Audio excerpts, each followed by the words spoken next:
कश्यप जी, अदिति जी, वो भगवान के वात्सल्य में भरे थे।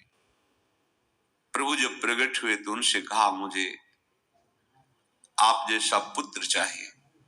प्रभु ने कहा कि मेरे जैसा तो मैं ही हूं, अद्वितीय हूं, दूसरा कोई है नहीं, मैं ही अवतरित होऊंगा। भजन में देखो कितनी सामर्थ है।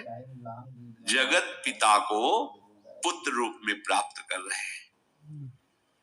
वही चक्रवर्ती सम्राट अवधपुरी के नरेश महाराज दशरथ जी के रूप में, जिनकी महामहिम अद्भुत सौभाग्य प्राप्त करने वाली तीन ये रानियां, श्री कौशल्या जी, श्री कैकेयी जी, श्री सुमित्रा जी। भगवान वशिष्ठ जी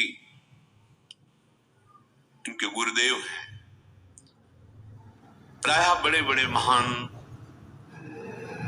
राज्य पालक रहे, उनके ऊपर, राजा के ऊपर महाराजा विराजमान रहे। ऊपर से स्वर्ग लोक आदि लोकों से भी ये शिक्षा मिली है।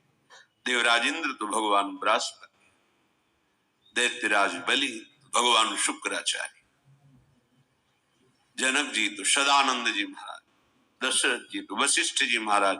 ऐसा था, क्योंकि जहां हमारा विवेक काम नहीं करता वहां ये ब्रह्मबोध संपन्न महापुरुष तत्काल हमको संभालते हैं। महाराज दशरथ जी के हृदय में प्रबल लालसा हुई कि अब अवस्था व्यतीत होती जा रही है, पर जो गृहस्थ धर्म का परम लाभ है वो तो हुआ ही नहीं। वशिष्ठ जी के चरणों में प्रणाम करके कहा, भगवान एक ही बात की असंतुष्टता है, हमारे कोई पुत्र नहीं है। वशिष्ठ जी ध्यानस्थ हुए, ध्यान में देखा और उनका, तुम्हारा जैसा सौभाग्य अन्य का किसी का नहीं हो सकता। तुम्हारे यहां स्वयं सच्चिदानंद भगवान श्री हरि अपने अंशों के साथ अवतरित हो रहे हैं। श्रृंगी ऋषि को बुलाया गया, पुत्रष्टि यज्ञ करी, उसमें साक्षात भगवान अग्निदेव प्रकट होकर के खीर दिया और कहा अपनी रानियों को पवा दीजिए। वशिष्ठ जी के आज्ञा के अनुसार उस खीर को दो भाग में किया।